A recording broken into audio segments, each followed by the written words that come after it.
주의 말씀 또한 간음하지 말라. 내가 부정한 사람이야? 이렇게 또 반문하는 마음이 생길지도 모르겠습니다.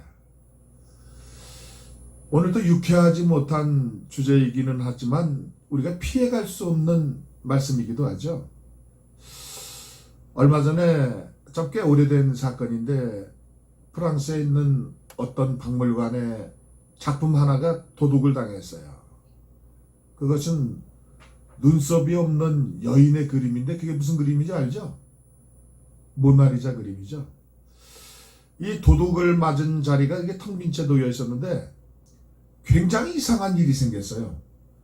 이 모나리자 그림이 있었던 그 시절의 그 관광객들, 그 관람객보다 거기 도둑 맞은 것을 보려고 오는 관광객 수가 더 많았다는 거예요. 참 그건 역설이죠. 응? 있을 때는 우리가 소중한 걸 몰라요. 근데 막상 사라지고 나면, 없어지고 나면 그것이 소중한 것을 알게 되는 경우들이 많습니다. 있을 때 소중한 것을 모르는 것이 가장 우리 삶 속에서 두드러지게 나타나는 것이 뭔지 아십니까? 부부관계입니다. 있을 때 몰라. 그래가지고 제일 실수가 많은 것이 또 부부관계이기도 합니다. 그저 늘 내 옆에 있거니와 하고 이렇게 살아가죠. 소중한 걸 모릅니다. 그러다가 어떤 교통사고가 난다든지 또 질병으로 인해서 헤어짐이 발생된다든지 사별이 일어나고 났을 때 그 빈자리는 굉장히 공허하고 아픔의 크기가 너무너무 크다고 그래요. 노인들이 할머니가 먼저 세상을 떠나고 나면 6개월을 할아버지들이 넘기기가 어렵다고 그래요. 그 빈자리가 그만큼 큽니다. 오늘 7계명은 우리가 오해하는 것은 이 성의 성적인 풍지문란을 지적하기 위해서 쓰여진 것처럼 오해를 하는데 끝까지 오늘 그 메시지가 주시는 하나님이 무엇을 우리에게 주지시키는지를 들어보시기 바랍니다. 꼭 그것만은 아닐 거라는 생각이 들어요. 오늘 이 계명이 갖는 중요한 방향은 사실 성적인 그 문란보다도 가장 기초 단계에 해당하는 부부관계가 왜 곤고해야 되는가, 그리고 그것을 어떻게 유지해야 되는가를 설명하기 위해서 명령하신 명령 중에 하나입니다. 오늘날 이 현대 사회에서 이런 오해를 하고 삽니다. 이 성적인 것과 이 부부간의 결혼 문제는 별개의 것으로 이해를 하고 살아가는 사람들이 의외로 많아요. 이 부부의 문제는 결혼 문제고 성적인 문제는 소위 즐겁게 엔조이한다. 이 스포츠를 즐기듯이 그렇게 향락주의에 빠져서 아무하고나 즐길 수 있는 그런 덕목으로 이해를 갖고 있는 사람들이 뜻밖의 많아요. 요즘 밖에 나가보면 풍자에 들리는 소리들이 애인이 하나만 있으면 좀 부족한 사람, 둘 정도 되면 정상적인 사람, 이렇게 평가를 받는다고 그래요. 참 웃기는 얘기죠. 우리 같은 사람들은 그럼 바보에 준하는 사람이 되겠네요. 이것은 무엇을 볼 수 있냐면 이 시대의 혼란한 가치 때문에 우리가 물들고 말았어요. 그 문화적인 또 음란의 그 향조 경향에 휩쓸려 가고 있는 거예요. 이 로마서 12장에도 이런 말씀이 있죠. 너희는 이 세대를 본받지 말고, 이렇게 기록되어 있는 말씀의 구절도 있습니다. 근데 우리는 어때요? 다 본받는 정도가 아니라 그 속에 빠져서 사는 이 기독교인들도 참 많습니다.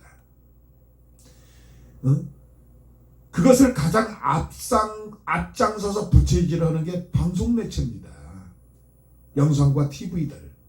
많은 젊은이들이 은혜 받으면 나는 미전도 지역에 가서 전도해야 되겠다. 그리고 하나님의 말씀에 공부를 해야 되겠다.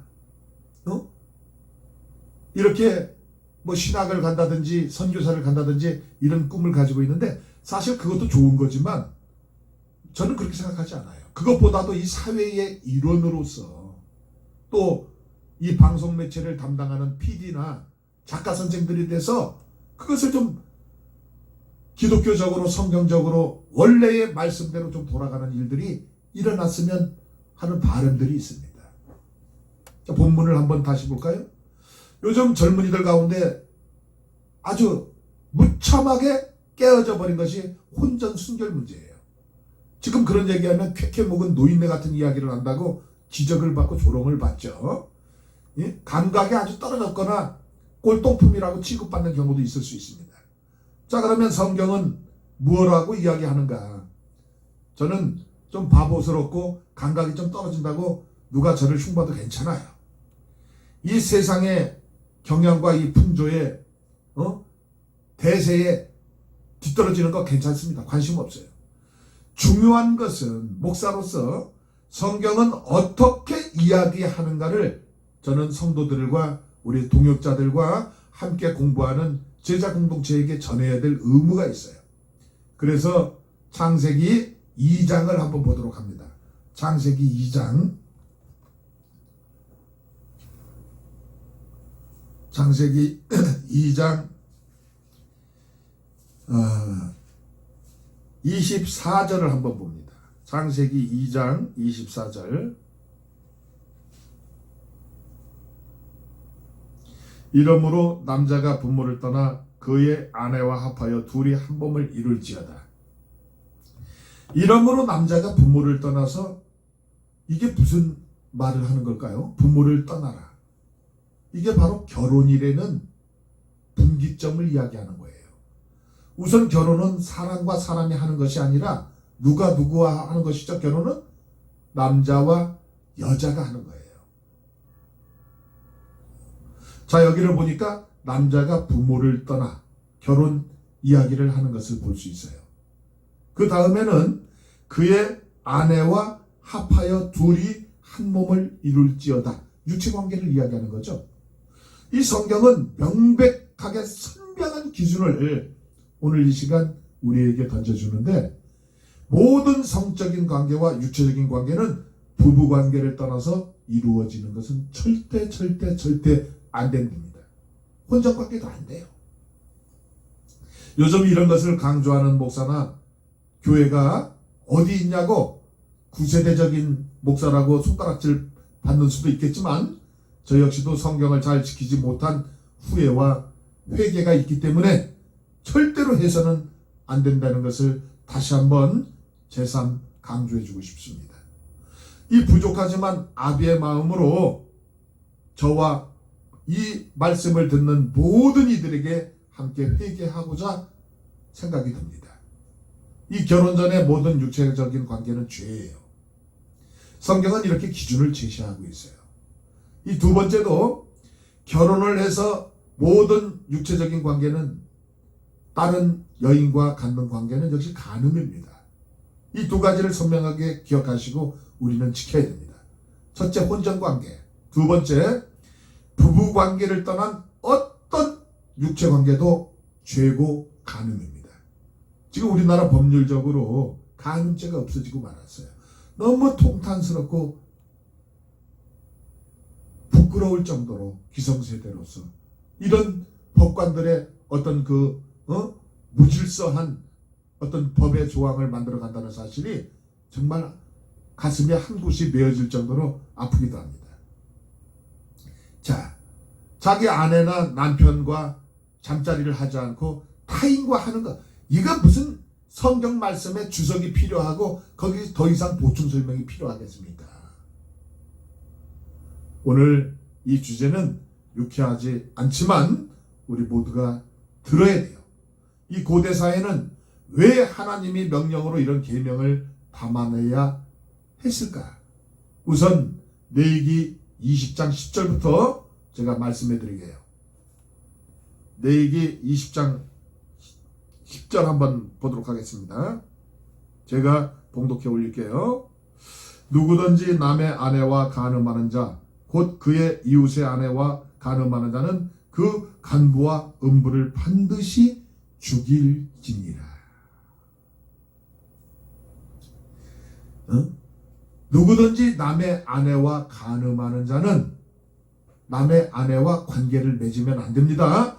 그런 자에게는 어떤 형벌을 제시했는가 하면 곧 그의 이웃의 아내와 간음하는 그 간부와 음부를 반드시 죽일지니라.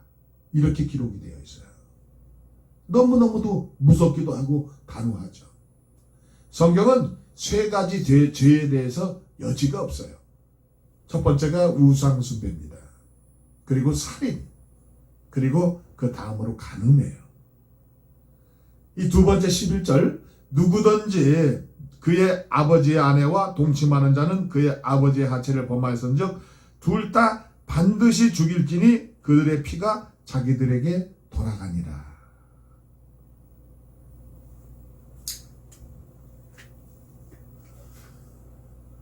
고대 시대에도 이런 일들이 있었다는 이야기가 되겠죠. 이 경우도 죽이도록 되어 있습니다. 13절, 누구든지 여인과 동침하듯 남자와 동침하면 둘 다 가증한 일을 행함인즉 반드시 죽일지니 자기의 피가 자기에게로 돌아가리라.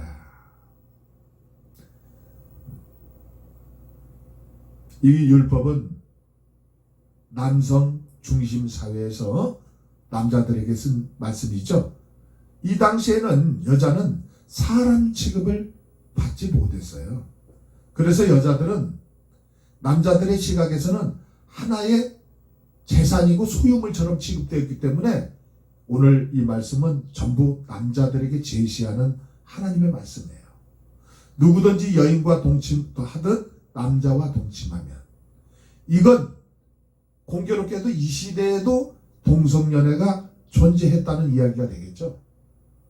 이 성경은 동성애를 보고 둘 다 가증한 일을 행함이나 이것을 이렇게 행했을 때는 반드시 죽일지니, 이것도 죄예요. 결혼은 좀 전에도 말씀드렸다시피 사람과 사람이 하는 것이 아니라 남자와 여자가 하는 겁니다. 이 동성애를 주장하는 사람들의 가운데서는 이 법 개정을 위해서 요즘도 끊임없이 인권조례 해가면서 위헌소송을 지금 하고 있죠. 그 다음 14절 한번 볼까요? 누구든지 아내와 자기의 장모를 함께 데리고 살면 악행인즉 그와 그들을 함께 불살을지니 이는 너희 중에 악행이 없게 하려 함이니라. 이런 일도 있었네요. 장모를 데리고 살아. 그리고 15절부터는 짐승과의 규합을 이야기하는 거예요. 수간이죠, 수간. 뭐 저는 보지는 않았지만 어떤 그 김학의 사건이라고 그러나요? 거기에 뭐 개하고 수간을 시키고 이런 아주 지저분한 입에 담기조차도 어려운 그런 사건들이 있었고, 뭐 야동인지 뭔지 거기에 보면 짐승과 교합하는 그런 것들이 나온다고 이야기만 들었습니다. 반드시 죽여야 된대요. 그 남자도 죽이고 그 짐승도 죽이고. 그리고 이 경우에 한해서는 여자들에게도 계명을 만들었어요. 여자가 짐승에게 가까이 하여 규합하면 너는 여자와 짐승을 죽이되 그들을 반드시 죽일지니 그들의 피가 자기들에게로 돌아가리라. 이 17절, 누구든지 그의 자매 곧 그의 아버지의 딸이나 그의 어머니의 딸을 데려다가 그 여자의 하체를 보고 여자는 그 남자의 하체를 보면 부끄러운 일이라. 그들의 민족 앞에서 그들이 끊어질지니 그가 자기의 자매의 하체를 범하였은즉 그가 그의 죄를 담당하리라.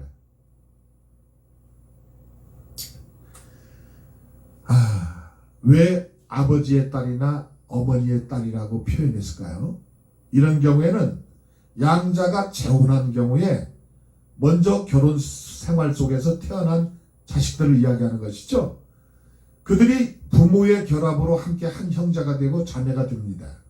근데 그 사이에서 불손하고 불행한 일들이 벌어질 수 있고 그때 당시에는 벌어졌다는 이야기도 됩니다. 이런 경우에도 죄로 규정을 했습니다. 좀 전에 제가 그 수간에 대해서 짐승과 그 관계성 입에 담기도 뭐하지만 그 말씀을 드렸는데, 그게 어떤 사건들이 있었는가 하면 광야의 생활을 하다 보니까 이들이 천막 생활을 하게 됐어요. 근데 이 천막 생활을 할 때 이들의 가족 공동체는 물론이고 짐승들까지도 우리 속에 가둬둘 수가 없다 보니까 그 천막 안에서 함께 거주하고 생활하는 그런 진풍경들이 일어났어요.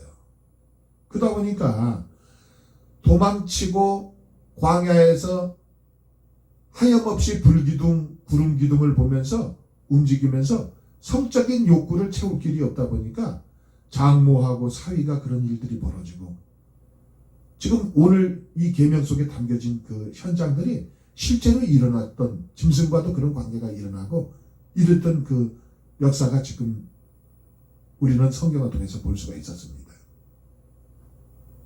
그런데 이것이 광야 생활 속에서만 있었는가 하면 그렇지가 않아요. 고대로부터 지금 현재까지 공공연하게 이 세상에 문화적 가치로, 문화적으로 파고 들어오는 이 음란의 마귀의 역사가 일어나는 것을 우리가 볼 수 있습니다. 넘어가서 우리 19절 18절 넘어가서 한번 19절 볼까요? 내 이모나 고모의 하체를 범하지 말지니 이는 살부치의 하체인즉 그들의 죄를 담당하리라. 20절 누구든지 그의 숙모와 동침하면 그의 숙부의 하체를 범함이니 그들은 그들의 죄를 담당하여 자식이 없이 죽이리라. 21절 누구든지 그의 형제의 아내를 데리고 살면 더러운 일이라. 그가 그의 형제의 하체를 범함이니 그들에게 자식이 없으리라. 고대 시대에 이런 악한 일들이 공동체 안에 벌어지고 있었습니다. 그 말은 뒤집어서 이야기하면 무슨 말들이 되겠어요? 여기에 사례들을 살펴본 바에 따르면 여기 일관된 공통점 하나는 이 죄의 항목들마다 일관된 공통점은 반드시 죽인다고 되어 있어요. 이 말을 뒤집어서 이야기하면 죽더라도 목숨을 지켜서라도 간음하지 말라는 말씀이 되겠죠. 왜 그랬을까요? 몇 가지 이유들이 있습니다. 목숨을 걸고 지켜야 될 만큼 이 시대에 중요한 가치가 있었는가 봅니다. 지금은 생산 공장이 있고 먹고 사는 여러 가지 물건들을 판매하는 마켓과 시장이 형성되어서 돈만 있으면 살 수 있었어요. 그러나 고대 시대에는 경제 구조가 그렇게 되어 있지 않았어요. 의식주, 생필품 모두 자급자족 생산을 해야 되는 그런 구조 속에서 살고 있었습니다. 그래서 그 결과물을 가지고 함께 먹고 살아야 됩니다. 그러다 보니 기본적으로 4대 5대가 한 울타리에서 부족을 이루어서 시족사회로 공동체를 이루어서 살곤 했습니다. 그들은 매일매일 얼굴을 보고 산을 부딪히면서 살아가게 되죠. 그러다 보니 가족이라는 공동체 안에서 이렇게 몹쓸 죄악들이, 인간의 그 죄악들이, 입에 담기도 어려운 죄악들이 일어나고 벌어지고 있는 거예요. 원래 하나님이 인간을 창조할 때 성을 함께 만드셨죠. 남자와 여자가 결혼이라는 울타리 안에서 육체적인 관계를 통해서 자손을, 민족을 번성하도록 하나님이 만드신 겁니다. 그 성 자체는 굉장히 아름답고 행복한 것이었어요. 우리에게 주신 하나님의 놀라운 선물이기도 합니다. 그런데 하나님의 이 죄가 말씀의 틈을 타고 들어와서 아름다운 선물이 망가지기 시작했고 그것이 죄악으로 번지기 시작했어요. 그리고 가장 원초적인 관계인 부부관계에 죄가 들어오면서 부부관계가 깨어집니다. 이 부부관계가 깨어지면서 무엇이 일어나는가 하면 우선 가정 공동체가 무너집니다. 매우 기독교 관점에서 보면 참 이해할 수 없는 사건들이 많이 일어나고 있는 것이 사실입니다. 응? 이부조리 요즘 그 간음, 간통 이것이 사라진 그 법률의 이유가 뭔지 아십니까? 인권조례. 이불 속에서 일어나는 일들을 나라가 어떻게 관여할 수 있겠느냐? 그런 차원에서 개정을 했어요. 그런데 가족, 부부간의 관계가 깨어지면 어떤 세상의 문제가 국가의 민족이나 사회의 문제가 생기는지 생각을 안 했던 것 같습니다. 여기에는 뭐가 있어요? 자식들이 딸려 있어요. 자식들만 있습니까? 모시는 어르신들도 계시고 가족 구성원의 행복이 연결되어 있는 가정의 가장 핵심적 가치가 부부예요. 이 부부관계가 무너지게 되면 자녀와 부모들, 이 모든 가족의 구성원들의 행복이 같이 무너지는 겁니다. 그런데 많이 배웠다고는 연대, 고대, 서울대, 이 식자층들, 이 지도층 인물들이 그런 단선적인 잣대를 가지고 결국 폐지에 이르고 말았어요. 참으로 안타까운 일입니다.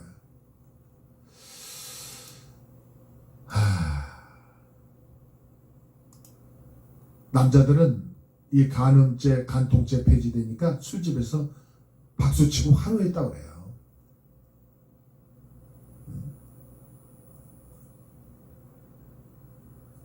미국에서 일어났던 일인데 혹시 이런 노래 아세요? 홈 스위트 홈. 즐거운 곳에서는 날 오라 하여도 내 쉴 곳은 이런 노래 들어본 적 있죠? 알아요? 이 노래가 미국에서 작사 작곡됐는데 이때 당시에 그 미국이라는 나라가 이 산업 경제가 발달되면서 그 혁명이 일어날 정도로 이 고도 성장을 했던 때라고 해요. 그래서 이때 당시에는 남자와 여자가 전부 일터로 나갔다고 돈을 벌던 시절이라고 합니다. 그런데 돈 벌기 위해서 이 그 가정에 그 소홀했던 이런 부분들 때문에 일어나는 많은 사건들이 있겠죠. 자녀들이 이 범죄에 노출되고 또 교육의 부재가 되기도 하고 이런 그 현상들이 일어나고 있을 때 이 1853년에 알제리라는 나라의 그 미국 시민 한 사람이 숨을 거두고 죽어요.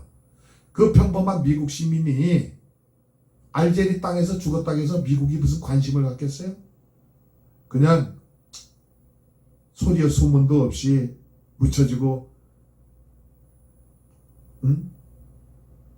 한 사람의 죽음으로 그냥 끝내고 말았죠. 그런데 30년 후에 그 사람이 죽고 난 30년 후에 그 시체가 미국 땅으로 돌아오게 됩니다. 이 뉴욕 항구로 배에 실려 들어오는데 그 뉴욕 항구가 생긴 이래로 처음으로 그렇게 많은 사람이 모인 적이 없었대요. 이 평범한 시민의 그 유해를 환영하기 위해서 정치인들 또 군악대가 등장을 하고 이 이름 없는 시민 하나를 환영하기 위해서 뉴욕 시민들이 인산인해를 이루는 역사가 일어났대요. 그 사람 이름이 존 하워드 펜이에요. 왜 그런지 아세요? 그 사람이 지은 노래 하나 때문이에요. 아까 얘기했죠? 아까 불렀죠? 제가 못 불렀지만 즐거운 곳에서는 날 오라 하여도.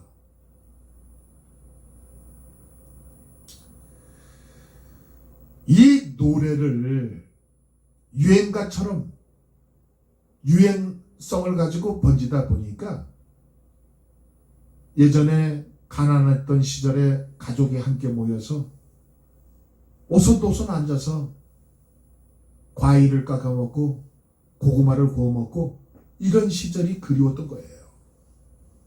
이런 향수가 미국 시민들의 가슴 한구석에 자리 잡기 시작했습니다. 그때 이 노래가 만들어졌어요. 그리고 사람들이 노래를 부르기 시작합니다. 조 하워드 펜이 세상을 떠났지만 30년 전 알제리 땅에서 숨을 거뒀지만 미국 땅에 돌아오는 그 시절,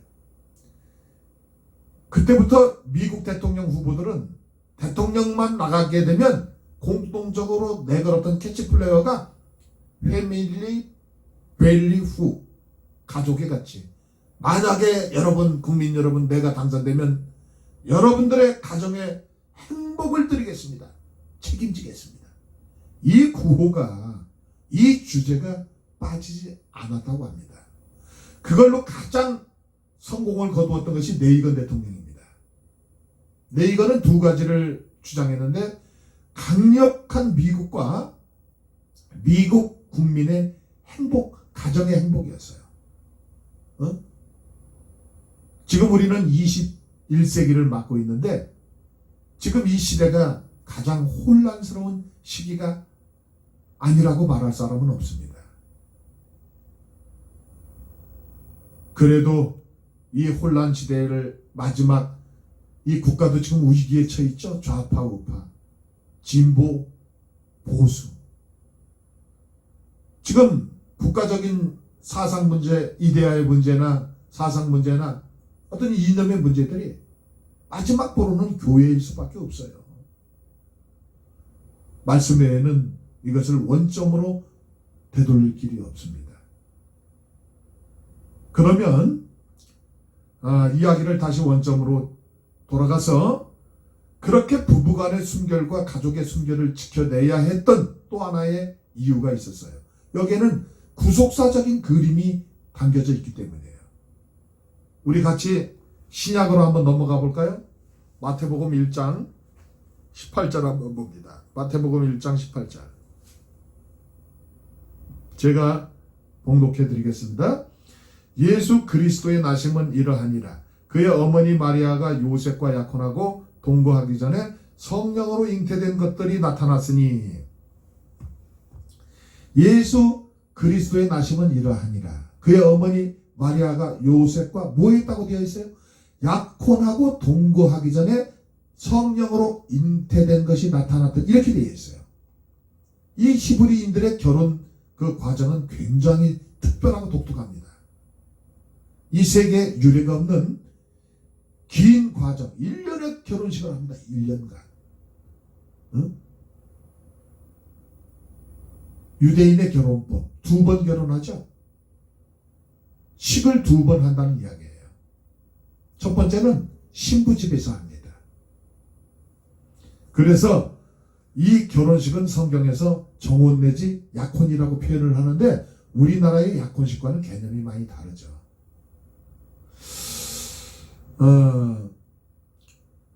말 그대로 여기서 말하는 약혼은 우리가 생각하는 약혼이 아니에요. 우리나라의 약혼은 법적인 구속력이 없죠. 혼인신고가 되어 있지 않으므로 법적 구속력이 없어요. 그러나 이 히브리인들의 그 약혼식은 법적인 구속력을 가져요. 그래서 이 약혼은 실질적으로 부부가 되는 겁니다. 하지만 부부관계는 갖지 못해요.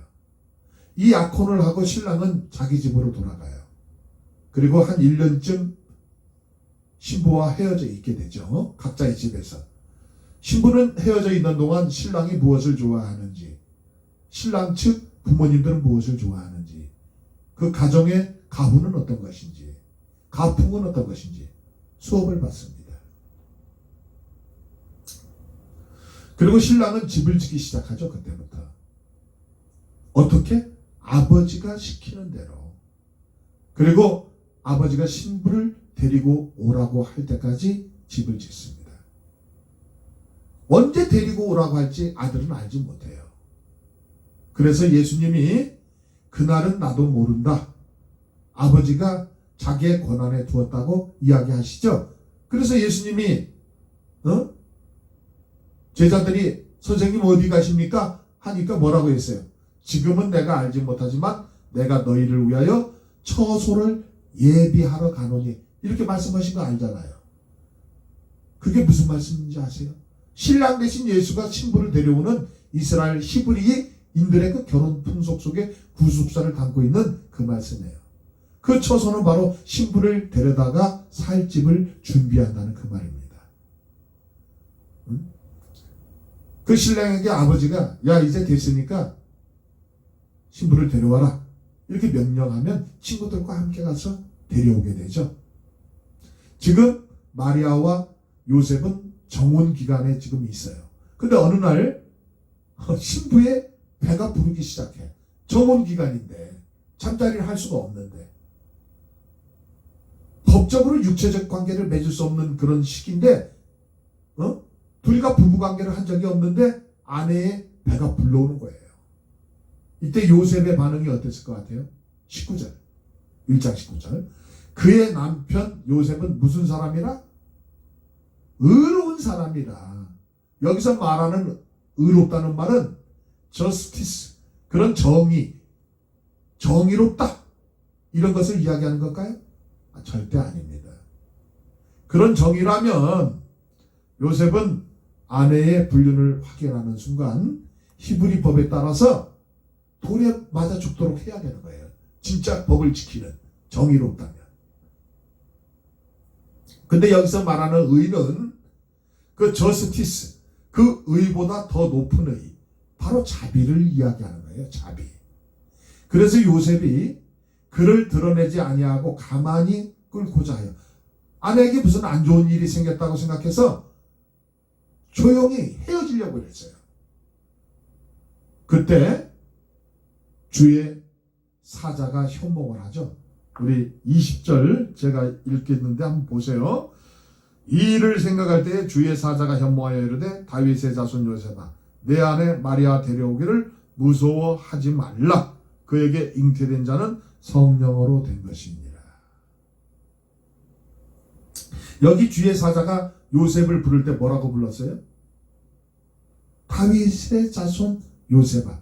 지금 아내 뱃속에 들어선 성령으로 잉태된 그 자손은 다윗의 언약에 따라서 잉태된 메시아, 이런 뜻으로 지금 설명을 하고 있는 거예요. 다윗의 자손을 통해서 메시아가 오신다는 그 말씀이 있었어요. 여기 놀라운 비밀이 뭔가 하면 아내의 순결을 통해서 놀랍게도 참 하나님이신 그리고 참 인간이신 메시아 예수 그리스도가 마리아를 통해서 이 땅에 오신 겁니다. 그리고 그분은 오셔서 우리의 구속을 완성하시고 우리에게 신랑이 되어주셨어요.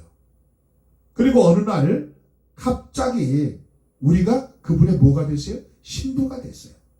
그렇다면 신부와 신랑 사이에 제일 중요한 가치가 뭐예요? 돈이에요? 물질이에요? 보석입니까? 아니에요. 둘이 그 신랑 신부의 제일 소중한 가치는 정절입니다. 그것만큼 상대에게 아름다운 가치를 지켜야 될 가치는 없어요. 바로 이런 구속과 구원의 은혜 속에서 그 메시지가 부부라는 단위와 묶음 속에 녹아져 있기 때문에 이 7계명은 실질적인 이 땅의 가정을 보호하는 동시에 그리고 그 순결한 가정을 통해서 오실 메시아의 구속을 설명해주고 있기 때문입니다. 그리고 그 메시지는 다시 오실 신랑을 기다리는 오늘날 신부인 우리들에게 주시는 영적인 메시지가 담겨져 있기 때문입니다. 이 7계명은 보통 중요한 계명이 아닙니다. 가장 중요한 계명이에요. 하나님께서 나만 바라봐. 성경은 전체적으로 하나님이 이렇게 말씀하셨다고 그랬죠. 나만 바라봐. 그래서 이것을 어기는 자는 다 죽이도록 되어 있는 것은 이것은 목숨을 걸고서라도 지켜라 그 말이 됩니다. 성경에 보면 이 정욕의 죄도 어떤 것으로 나왔죠? 다윗 왕국도 무너졌어요. 이 정욕 때문에. 이 정욕의 죄는 맞서서 싸워서 이기는 죄가 아니에요.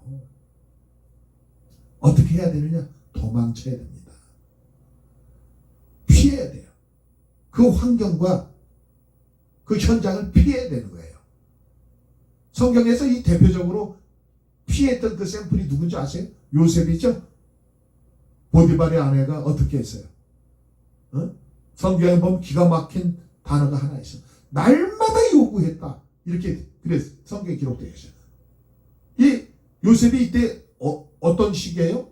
피 끓는 청춘의 청년기예요. 그런데도 이 불같은 요구를 피해서 이겼어요. 이기는 방법 딱 하나밖에 없었던 겁니다. 도망을 갔어요. 우리는 이런 환경을 만들지 말아야 될 동시에 마음속에 매일 살아 역사하시고 좌우 날선 검과 같은 하나님 말씀이 우리들 가슴에 새겨져 있어야 돼요. 이 요셉에게 어릴 때부터 입혔던 옷이 뭐예요? 채색 옷이야. 이 채색 옷이 갖는 히브리적 의미는 하나님의 말씀을 가장 잘 배우고 훈련받는 자녀에게 입히는 은총의 옷이에요. 이 채색 옷이. 요셉이 그런 청춘의 나이에, 그런 젊은 나이에 불같은 시험을 이길 수 있었던 것은 시편 119편 9절에 기자가 말한 것처럼 청년이 무엇으로 그 행실을 깨끗이 하리요? 다른 건 없습니다. 주님의 말씀만 지킬 따름이니이다. 오늘 이 말씀이 세상 사람들에게는 매우 불편스럽고 아주 안 입고 온 시선으로 들릴 수 있어요. 지난 날들은 어떻게 살았던 삶의 그 형편없이 살았다는 것은 그렇게 중요한 것이 아닙니다.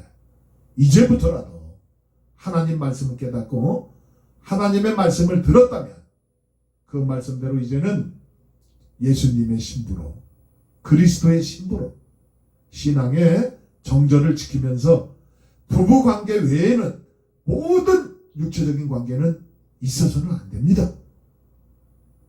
이 사실을 오늘 이 말씀을 들으면서 절대로 지켜내셔야 됩니다.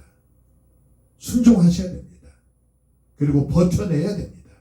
아무리 문화적으로 환경적으로 여인의 유혹이 따르더라도 또 잘생긴 남자의 유혹이 따르더라도 이것은 하나님 말씀 안에서 불순종이고 죽을 수밖에 없는 죄악인 것을 우리는 기억해야 됩니다.